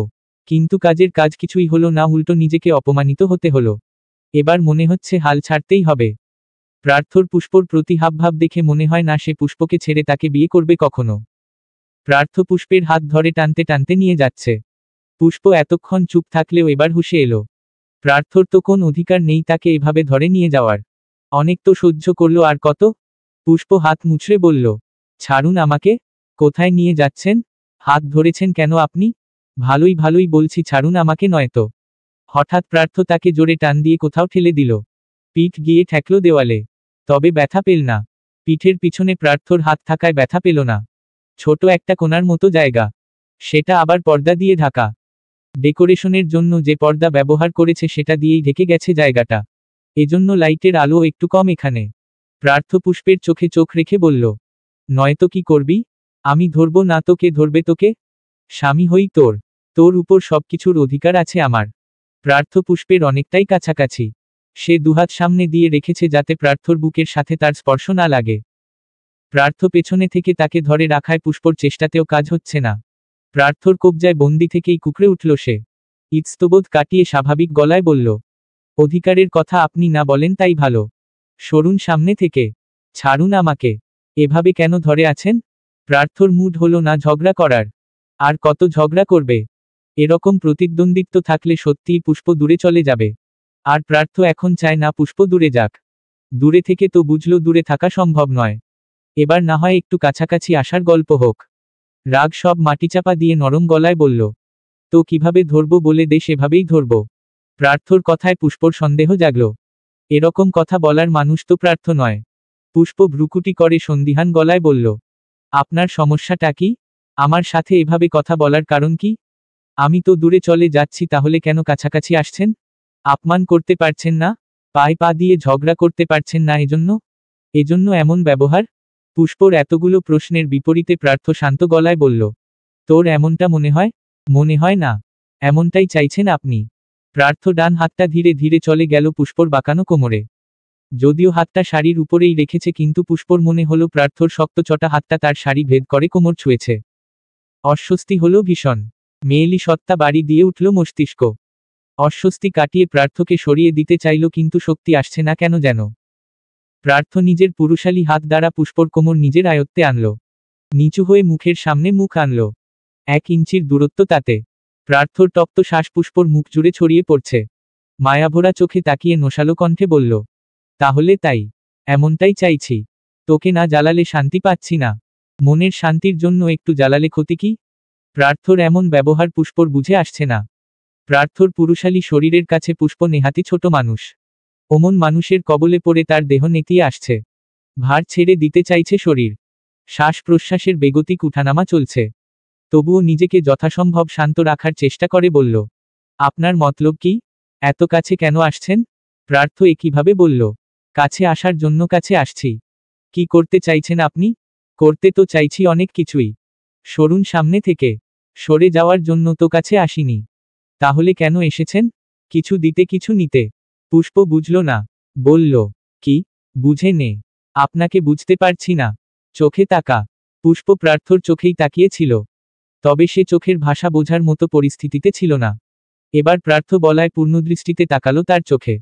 সেখানকার ভাষা আজ একটু অন্যরকম লাগল। রাগ নেই, হিংস্রতা নেই, ঘৃণা নেই, সেখানে আছে মায়া, মুগ্ধতা, সাথে ভালোবাসাও বোধ হয়। ভালোবাসা কথাটা ভেবে পুষ্প নিজেই অবাক হলো। মনে মনে বলল, ভুল দেখছিস পুষ্প। এখানে কখনো তোর নামের ভালোবাসার দেখা মিলবে না। এটা তোর মনের ছলনা ছাড়া কিছুই না। প্রার্থর বুকে দুহাত দিয়ে ধাক্কা দিল সে। হঠাৎ ধাক্কায় খানিকটা সরে এলো সে। পুষ্প ঠান্ডা গলায় বলল, আমি জানি না আপনি কেন এমন ব্যবহার করছেন। শুধু মনে রাখুন, আপনাকে আমার চাই না। চিন্তা করবেন না, ছেড়ে যখন দিচ্ছি তাহলে ভালো ভালোই দিব। আমার কোন চিহ্ন রাখবো না আপনার জীবনে। প্রার্থ আবার সেই আগের মতো হয়ে গেল। রেগে গেল মুহূর্তেই। ছেড়ে যাবে মানে কি? প্রার্থ তো ওকে বলেনি তার জীবনে আসতে তাকে ভালোবাসা শেখাতে। সে কেন এলো? কেন ভালোবাসতে শেখালো? এখন প্রার্থর মনে সুখ ফুল ফুটিয়ে সে ছেড়ে চলে যাবে। এত সহজ? তার কোন চিহ্ন রাখবে না? বললেই হলো। শুধু চিহ্ন নয়, প্রার্থর তো পুরো ফুলটাকেই চাই।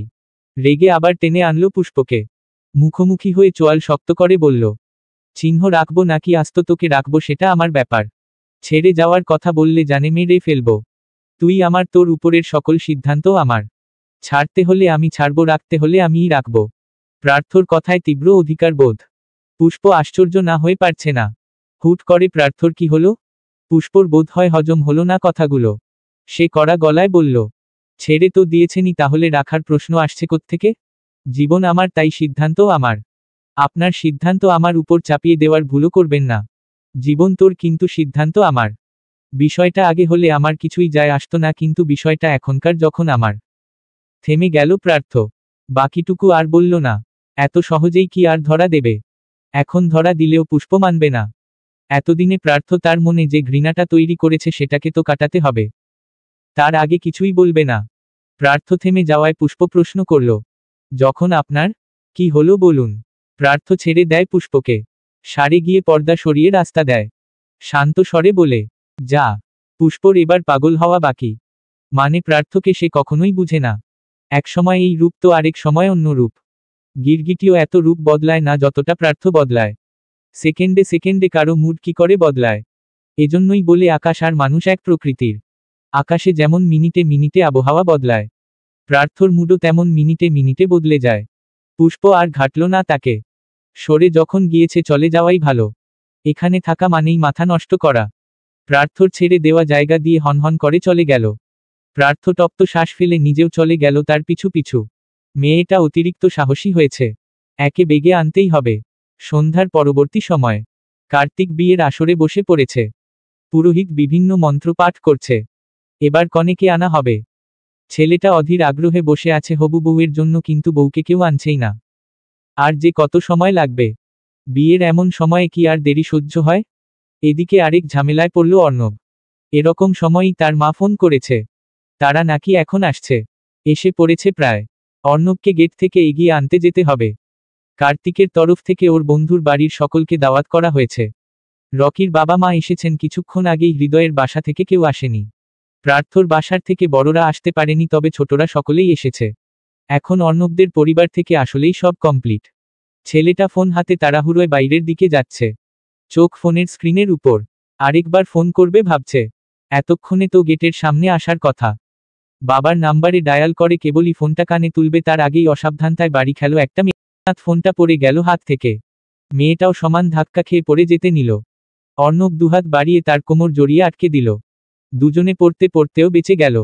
মেয়েটা ভয়ে চুপসে গেছে, দুচোখ খিচে আছে। মেয়েটার পরনে শাড়ি। অর্ণব তাকে পড়ে যাওয়া থেকে বাঁচাতে কোমর জড়িয়ে ধরেছিল। এক হাত তার গিয়ে স্পর্শ করেছে মেয়েটির উন্মুক্ত কোমর। মেয়েলি শরীরে হাত পড়ায় সাথে সাথে হাত ছেড়ে দেয় অর্ণব। মেয়েটির শরীরের ভর অর্ণবের হাতে ছিল। সে হাত ছেড়ে দেওয়ায় মেয়েটি পড়ে যেতে নেয়। সাথে সাথে অর্ণবের গলা জড়িয়ে ধরে। গলা ধরে ঝুলে যাওয়ায় অর্ণব আরও ঝুঁকে যায়। মুখোমুখি হয় দুজনের মুখ। মেয়েটা হতভম্বের মতো তাকায় অর্ণবের দিকে। অর্ণব আবারও তার কোমর ধরে, টান দিয়ে সোজা করে মেয়েটাকে। নিজেও সোজা হয়ে দূরে দাঁড়ায়। ভদ্রতার খাতিরে বলে, আপনি ঠিক আছেন? মেয়েটা একটু লজ্জা পেয়েছে বোধ হয়। মাথা নিচু করে বলে, জি। আপনি ঠিক আছেন? দুঃখিত, আমি দেখতে পাইনি। অর্ণব ভদ্রতা বজায় রেখে বলল, ইটস ওকে। আমারও দোষ ছিল, আমি খেয়াল করিনি। অর্ণব ফোনটা তুলে নিচ থেকে। উপরের গ্লাস খানিকটা ফেটে গেছে। মেয়েটা ফাটা গ্লাস দেখে বলল, এ কি ভেঙে গেল তো? আমি সত্যিই দুঃখিত, আমি জানতাম না। মেয়েটাকে আর বলতে দিল না। দোষ যেহেতু অর্ণবেরও, তাই তাকে দোষ দিয়ে লাভ নেই। বলল, ইটস ওকে। আপনার ভুল নেই, এটাতে সমস্যা নেই। গ্লাস বদলে নিলেই হবে। আপনাকে সরি বলতে হবে না। যেতে পারেন। মেয়েটা আচ্ছা বলে চলে যেতে নিল। তার আগেই ভেসে এলো কারো গলার স্বর, মেয়েটিকে অর্ণব। মেয়েটি সম্বোধন করাই সে যেতে যেতেও থেকে যায়। পেছনে ঘুরে দেখে একজন প্রৌঢ়া তার দিকেই তাকিয়ে আছে। অর্ণব মহিলাটির উদ্দেশ্যে বলল, তোমরা এসে পড়েছ? আবার মেয়েটার দিকে তাকিয়ে বলল, চিনি না আম্মু। কথা শুনে মনে হলো মহিলাটি অর্ণবের মা। সাথে আরেকজন ভদ্রলোকও ছিল, হয়তো তার বাবা হবে। মহিলাটি এগিয়ে গেল মেয়েটার দিকে, বলল, তোমার নাম কি মা? মেয়েটা মাথা নিচু করে বলল, স্নেহা। বাহ, বেশ মিষ্টি নাম। তুমি চেনো অর্ণবকে? মেয়েটি দুপাশে মাথা নাড়ল। অর্ণব মুখে সূচক শব্দ করে বলল, আম্মু উনার সাথে ধাক্কা লেগেছিল, পড়ে যেতে নিয়েছিল তাই ধরেছি। বেশি ভেবো না তো। তিনি ধমক দিলেন ছেলেকে, তুই চুপ কর। আমি কি তোর জন্য জিজ্ঞেস করছি নাকি? এমনি ভালো লাগলো তাই কথা বললাম। আচ্ছা ঠিক আছে, চলো ভেতরে চলো। আব্বু এসো, বিয়ে শুরু হয়ে গেছে। কার্তিক রাগ করবে। অর্ণব তার বাবাকে নিয়ে হাঁটা ধরল। ভদ্রমহিলা স্নেহার হাত ধরে বলল, তুমিও তো ভেতরে যাবে তাই না? চলো একসাথে যাই। কিছু মনে করো না, আমি আবার অনেক মিশুক। মেয়েটা মাথা নাড়িয়ে বলল, ঠিক আছে, সমস্যা নেই আন্টি, চলুন। ভদ্রমহিলা তার হাত ধরেই হেঁটে গেলেন সামনের দিকে। অদূর হতে কারো ঈগল নজর পর্যবেক্ষণ করে গেল সবটা। ঠোঁটের কোণে ফুটে উঠল রহস্যময়ী হাসি, যে হাসির অর্থ বোঝার ক্ষমতা নেই কারো। বিয়ে সুষ্ঠুভাবে সম্পন্ন হয়েছে। নতুন বর বউকে স্টেজে বসিয়ে রাখা হয়েছে। একটু পর প্রার্থদের গানের পারফরমেন্স করা হবে। প্রিয়াকে সারা সেন্টার খুঁজেও কোথাও পায়নি। শেষমেশ ছাদে গিয়ে মিলেছে তার দেখা। তখন থেকে সেই ছাদেই ছিল। পুষ্পর তো ভয়ে জান শুকিয়ে যাওয়ার অবস্থা। ছাদে ছিল বলে প্রশ্ন করা হয়েছে কেন এতক্ষণ সেখানে ছিল। প্রিয়া স্বাভাবিকভাবে জবাব দিয়ে ভালো লাগছিল না তার। মাথা ব্যথা করছিল তাই শোরগোল থেকে দূরে ছিল। পুষ্প আর প্রশ্ন করেনি। চেয়ারে বসিয়ে রেখেছে তাকে। কিন্তু অন্তর এখনো খবর নেই। প্রার্থ ফোনও করেছিল, ওকে ফোনও তুলেনি। প্রার্থ প্রিয়াদের কাছে আবার এলো। প্রিয়ার দিকে তাকিয়ে বলল, অন্ত কোথায়? প্রিয়া বসেছিল। শান্ত স্বরে বলল, আমি জানি না। প্রার্থ গম্ভীর হয়ে আবার বলল, ফোন করছি, ফোন ধরছে না কেন? পুষ্প পাশে ছিল। প্রার্থর প্রশ্ন শুনে ভ্রুকুটি করে বলল, সেটা ও কি করে জানবে? ফোন তো আমিও করছি, তুলছে না তো। কোথায় গেল না বলে? বাসায় একটা ফোন করা দরকার। প্রার্থ পুষ্পর দিকে তাকিয়ে স্বাভাবিক গলায় বলল, প্রয়োজন নেই, আমি দেখছি। প্রার্থ যেতে নেয়। তখনই পেছনে থেকে ডেকে উঠে অন্ত, ভাই ফোন করেছিলে? একসঙ্গে সবগুলো চোখ বার্তালো অন্তর উপর। অন্তর চোখ মুখের বিধ্বস্ত অবস্থা। লাল লাল হয়ে আছে চোখ। প্রিয়া একবার ওর দিকে তাকিয়ে চোখ সরিয়ে নিল। প্রার্থ করা গলায় প্রশ্ন করল, কোথায় ছিলি? ফোন করছি, তুলছিস না কেন? অন্ত মাথা নিচু করে বলল, মাথা ব্যথা করছিল তাই বাইরে গিয়েছিলাম। আর ফোন সাইলেন্ট ছিল, এজন্য তুলতে পারিনি। প্রার্থ অন্ত প্রিয়াকে পরখ করে একই স্বরে বলল, তোদের দুজনের মাথা ব্যথা একসাথেই হলো? অন্ত তাকালো প্রিয়ার দিকে। প্রিয়াও একই সময় তাকালো। দুজন চোখাচোখি হতে আবার চোখ সরিয়ে নিল। আজ তো সব জানে প্রিয়া, তাই আজ অন্তর সবকিছুতেই অস্বস্তি হচ্ছে তার। এই পাশে দাঁড়িয়ে আছে তাতেও অস্বস্তি লাগছে। অথচ বিষয়টা আজকের আগে হলে 14 বার তাকে খোঁচা মারত। তবে আজ দুপুরের পর থেকে বিষয়টা ভিন্ন। অনুভূতিগুলো ভিন্ন, সম্পর্কটা ভিন্ন। আজ থেকে তাদের সম্পর্কে নতুন অদৃশ্য দূরত্ব সৃষ্টি হলো, যা আদৌ ঘুচবে কিনা জানা নেই কারো। অন্তকে চুপ দেখে পুষ্প বলল, তোরা দুজন কি করিস বুঝি না। মাথা ব্যথা করছে আমাকে বলতি। আমাকে বলে বাইরে যেতি। না বলে গেছিস সেই কখন। চিন্তা হয় না? অন্ত মাথা নিচু করে বলল, সরি, বুঝিনি তোমরা চিন্তা করবে। প্রার্থ তারা দেখিয়ে বলল, ভালো না লাগলে প্রিয়া আর প্রান্তকে নিয়ে বাড়িতে যা। আমি আর পুষ্প পরে আসব। পুষ্প প্রার্থর কথায় পাত্তা দিল না। মুখ কালো করে অন্তকে বলল, আমিও তোদের সাথে যাব।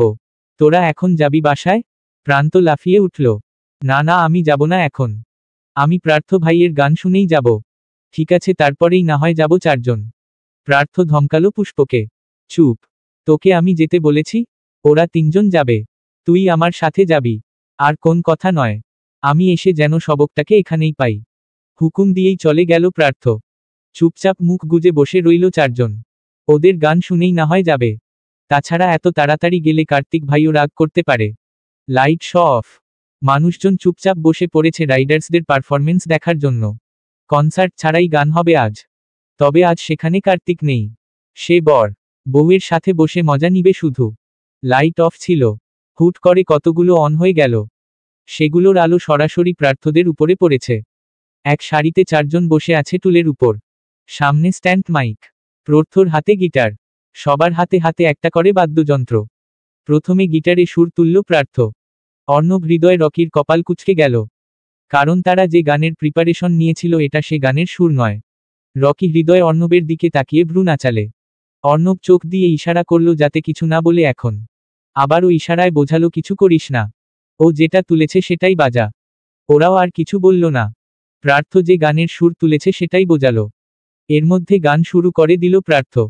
চোখ সরাসরি বসা পুষ্পর দিকে অটল রেখে গাইল, তুম মিয়র हो इस पैल मियर हो कैल शायद ये हालम ना रहे कुछ ऐसे हो तुम ना रहो कुछ ऐसे हो हम ना रहें यह रास्ते अलग हो जे चलते चलते हम खो जाएं मैं फिर भी तुमको चाहूंगा मैं फिर भी तुमको चाहूंगा इस चाहत में मार जाऊंगा मैं फिर भी तुमको चाहूंगा मेरी जान में हर खामोशी में तेरा प्यार के नाम गाऊंगा एम मैं फिर भी तुमको चाहूंगा ऐसे जरूरी हो मुझको तुम जैसे हवे इंसान को ऐसे तालाशुन मैं तुमको जैसे की पर जमीनों को हंसना या रोना हो मुझे पागल सा ढूंढू मैं तुम्हें कैल मुझसे मोहब्बत होना हो कैल मुझको इजाजत होना हो टूट दिल के टुकड़े लेकर तेरा डर पे हाय रे जाऊंगा एम मैं फिर भी तुमको चाहूंगा। অরিজিৎ সিং এর পুরো গানটা গেয়ে থামল সে। চারিদিক থেকে ভেসে এলো হাততালির আওয়াজ। গান গাওয়ার পুরোটা সময় তার চোখের সামনে ছিল পুষ্প। এক ধ্যানে সেদিকে তাকিয়ে গিয়েছে। ওরকম চাহনিতে পুষ্পর শিরদাঁড়া সোজা হয়ে যায়। বুকের ভেতরের উচাটন বেড়ে যায়। এমনিতেই পুষ্প প্রার্থর প্রেমতৃষ্ণায় বেকাবু। তার উপর এমন চাহনি সহজে হজম হয় না। এরকম করে তাকালে কি দূরে যেতে ইচ্ছে করে? গানের অর্থগুলোও কেমন যেন মনে হলো তাকেই বলা হচ্ছে এগুলো। গানের প্রতিটা লাইনে প্রতিটা সুরে কেঁপে উঠছিল সে। লোমকূপ দাঁড়িয়ে যাচ্ছিল বারবার। ততক্ষণে তাদের আরেকটা গান শুরু হয়ে গেল। পুষ্প আর বসে থাকতে পারল না। উঠে চলে গেল হরবার করে। প্রার্থদের মিউজিক পারফরমেন্স শেষ। সেখান থেকে বেরিয়েই খুঁজল পুষ্পকে। মেয়েটা প্রথম গান শুনেই চলে গেল। প্রার্থর এত রাগ হয়েছিল তখন। মন চাইছিল উঠে গিয়ে টেনে এনে চুপচাপ সামনে বসিয়ে রাখতে। কিন্তু এত মানুষের ভিড়ে তা করা সম্ভব নয়। এখন এদিক ওদিক খুঁজছে কিন্তু পাচ্ছে না। পেল প্রিয়া প্রান্তকে। ওদেরকে পাঠিয়ে দিল অন্তর সাথে। যদিও প্রিয়ার অন্তর সাথে যাওয়ার ইচ্ছে ছিল না, তবুও গেল। এখানে আর ভালো লাগছে না। আজ সারাটা দিন মেয়েটা মনমরা হয়েছিল। প্রার্থ ওদের জন্য উবার বুক করে দিয়েছে। কারণ গাড়ি একটাই এনেছে, আর সেটাতে করে প্রার্থ আর পুষ্প যাবে। উবার চলে এসেছে হলের সামনে। প্রিয়া প্রান্ত পেছনে উঠে বসল। অন্ত হতাশ শ্বাস ছেড়ে সামনে উঠে বসল। নীরবে বসে থেকেই চলল কিছুক্ষণ। অন্ত আর না পেরে ডাকল প্রিয়াকে। প্রিয়া। এরকম কোমল মায়াভরা ডাকের বিপরীতে ভেসে এলো কাঠখোট্টা আওয়াজ। মামা গাড়ি জলদি চালান, বাসায় যাব। কার রাগ কার উপর বার্তালো ঠিকই বুঝল সে। তবুও হাল ছাড়ল না। পেছনে ঘুরে বলল, এমন কেন করছিস আমার সাথে? সে উল্টো তেজি গলায় প্রশ্ন করল, তুমি জানো না কেন করছি? অন্ত চুপ হয়ে গেল। এরপর আর কি বলবে বুঝতে পারছে না। তাছাড়া প্রান্তর সামনে কিছু বলতেও চাইছে না। প্রান্ত ওদের দুজনকে একটু পরখ করে ভ্রু গুটিয়ে বিজ্ঞের ন্যায় বলল, ব্যাপার কি বলো তো? তোমাদের দুজনের আবার ঝগড়া হয়েছে? তোমরা তো দেখি আমার থেকেও বেশি ছোট। আমি স্কুলে আয়রার সাথেও তো এত ঝগড়া করি না। তোমরা সারাদিন কি করে ঝগড়া করো? প্রিয়া দিল ধমক। তুই চুপ থাক। ভালো লাগছে না। প্রান্ত রেগে বলল, তুমি অন্ত ভাইয়ের রাগ আমার উপর কেন ঝাড়ছ প্রিয়াপু? অন্ত থামালো তাকে। শান্ত গলায় বলল, প্রান্ত, চুপচাপ বসো। এত কথা বলতে হবে না তোকে। প্রান্ত রেগেমেগে চুপ হয়ে গেল। আজকাল ভালো কথারও কোন দাম নেই। দুজনের রাগ দুজনেই তার উপরে উঠাচ্ছে। ও ছোট হতে পারে কিন্তু ওদের রাগ নিজের উপর ফেলতে দিবে না। চুপ হয়ে রইল ছেলেটা। অন্ত আর কথা বলল না। চুপচাপ রইল সারাটা পথ। রাত প্রায় 2টা। বিয়ের সকল নিয়ম কানুন শেষ। যে যার যার মতো চলে যাচ্ছে। প্রার্থ মাত্র পুষ্পকে নিয়ে গাড়িতে উঠল। হৃদয় অর্ণব আর রকি এক গাড়িতে যাবে। হৃদয় মোহকে বাড়িতে পৌঁছে দিয়েছিল অনেক আগে। এখন বন্ধুদের সাথে আবার রওনা হলো বাড়ির উদ্দেশ্যে। অর্ণবদের গাড়ি আগে ছেড়ে গেল। প্রার্থ গাড়ি স্টার্ট করল। একবার আর চোখে পুষ্পর দিকে তাকাতে দেখল পুষ্প সিটবেল্ট বাঁধেনি।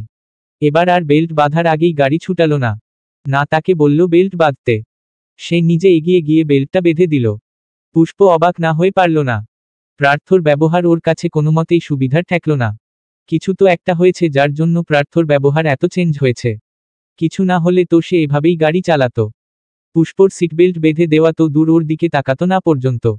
তাহলে হঠাৎ কি এমন হলো যার কারণে এত খাতির যত্ন করছে? প্রশ্ন তৈরি হলো মনে অনেক, কিন্তু উত্তর খুঁজে পেল না। প্রার্থ গাড়ি চালাতে শুরু করল। ড্রাইভ করছেও খুব ধীরে। কিছুক্ষণ চলার পর প্রার্থই প্রশ্ন করল, তখন ওভাবে চলে গেলি কেন? পুষ্প ভ্রু কুঁচকে বলল, কখন? যখন তোর দিকে তাকিয়েছিলাম। তাকিয়েছিলাম বলে উঠে গেছিস? সরাসরি কথাটায় ঘাবড়ে গেল পুষ্প। ও কি করে জানলো ওর তাকিয়ে থাকার জন্যই পুষ্প উঠল গেছে? কিন্তু সে তাকিয়ে কেন ছিল? মনে প্রশ্নটা উঠতেই সেটা শব্দে পরিণত করল, আপনি তাকিয়েছিলেন কেন? প্রার্থ গা ছাড়া উত্তর, আমার ইচ্ছে হয়েছে তাই। আমার জিনিসে আমি তাকাবো না তোকে তাকাবে? পুষ্প না বুঝে বলল, মানে? প্রার্থ পুষ্পর দিকে তাকালো। স্বাভাবিকভাবে বলল, মানে বুঝতে হবে না, আমাকে বুঝলেই হবে। পুষ্প ভ্রু গুটিয়ে বলল, আপনাকে ঠিক বুঝতে পারছি না। আজকাল আপনার ব্যবহার আমার ঠিক হজম হচ্ছে না। আপনি কি মতলবে এমন করছেন কিছুই বুঝতে পারছি না। আমার ব্যবহারই হজম করতে পারিস না, আমার ভালোবাসা কি করে হজম করবি? পুষ্প কেঁপে উঠে। প্রার্থর এমন কথায় সে ফুটবল হয়ে পড়ে। অথচ সে চায় না ফুটবল হতে। ফুটবল তো অনেক হলো। ফুটবল হয়ে বুঝল যে দুর্বলদের কেউ মূল্য দিতে পারে না, সম্মান করতে পারে না, শুধু তুচ্ছতাচ্ছিল্যই করতে পারে। কিন্তু পুষ্প কারো তাচ্ছিল্য সহ্য করবে না আর। সে সামনে তাকিয়ে কড়া গলায় বলল, ভালোবাসাও চাই না, সেটা হজম করতেও চাই না। প্রার্থ কিছু বলবে তার আগেই পুষ্প বড় বড় চোখ করে চিৎকার করে উঠল, সামনে দেখুন প্রার্থ ভাই। প্রার্থ সামনে তাকিয়ে সাথে সাথে ব্রেক কষল গাড়ির। আরেকটু হলেই গাড়ি বাড়ি ক্ষেত রাস্তার মাঝে থাকা বড় বড় পাথরের সাথে মাঝ রাস্তায় অনেকগুলো বড় পাথর দিয়ে পথ আটকে রেখেছে কেউ। আশেপাশে তেমন গাড়িও নেই। একেবারে মাঝ রাস্তায় সুন্দর করে সাজিয়ে রেখেছে সেগুলো। প্রার্থ দরজা খুলে নামতে যায় গাড়ি থেকে। পুষ্প তার হাত ধরে ফেলে চিন্তিত স্বরে বলে, যাবেন না, গাড়ি ঘোরান, অন্যদিক দিয়ে যাই। পুষ্পর ধরে রাখা হাতটার দিকে তাকালো প্রার্থ। এইটুকু ছোঁয়ায় কি প্রশান্তি যে অনুভব করল তা যদি পুষ্প দেখত। প্রার্থ পুষ্পর হাতের উপর নিজের হাত রাখল আলগোছে। ভরসা দিয়ে বলল, তুই বস এখানে, আমি আসছি, কিছু হবে না। গাড়ি থেকে নামবি না, ঠিক আছে? পুষ্প ছাড়তে চাইল না ভয়ে। প্রার্থ নিজেই ছাড়িয়ে নিল। গাড়ি থেকে বেরিয়ে রাস্তায় এদিক ওদিক তাকালো। সামনে এগিয়ে পাথরগুলোর দিকে গেল। আচমকা পেছনে থেকে কেউ সজোরে বাড়ি দিল প্রার্থর মাথায়। পুষ্প গাড়ি থেকেই চিল্লিয়ে উঠল, প্রার্থ ভাই বলে। প্রার্থ মাথায় হাত দিয়ে পেছনে ঘুরে গেল।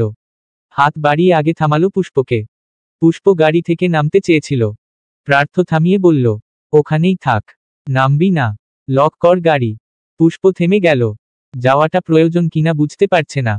লোকটাকে, কিন্তু এভাবে কেন মারল তাকে?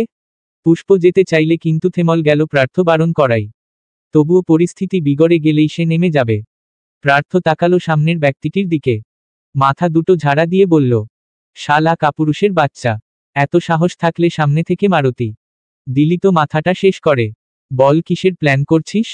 বিপরীত পাশের ছেলেটা রাগ দেখিয়ে বলল, তোদের মারার প্ল্যান করেছি। অনেক জ্বালিয়েছিস, আজ তোকে আর তোর মাসুকাকে এখানেই মেরে পুঁতে রাখব। প্রার্থ হাসল। সে হাসিতে কি ভয়ঙ্কর লাগলো তাকে। রাজীব ঘাবড়ে যায় এতে। প্রার্থ হেসে হেয়ালি গলায় বলে, তুই মারবি আমাকে আর আমার মাসুকাকে?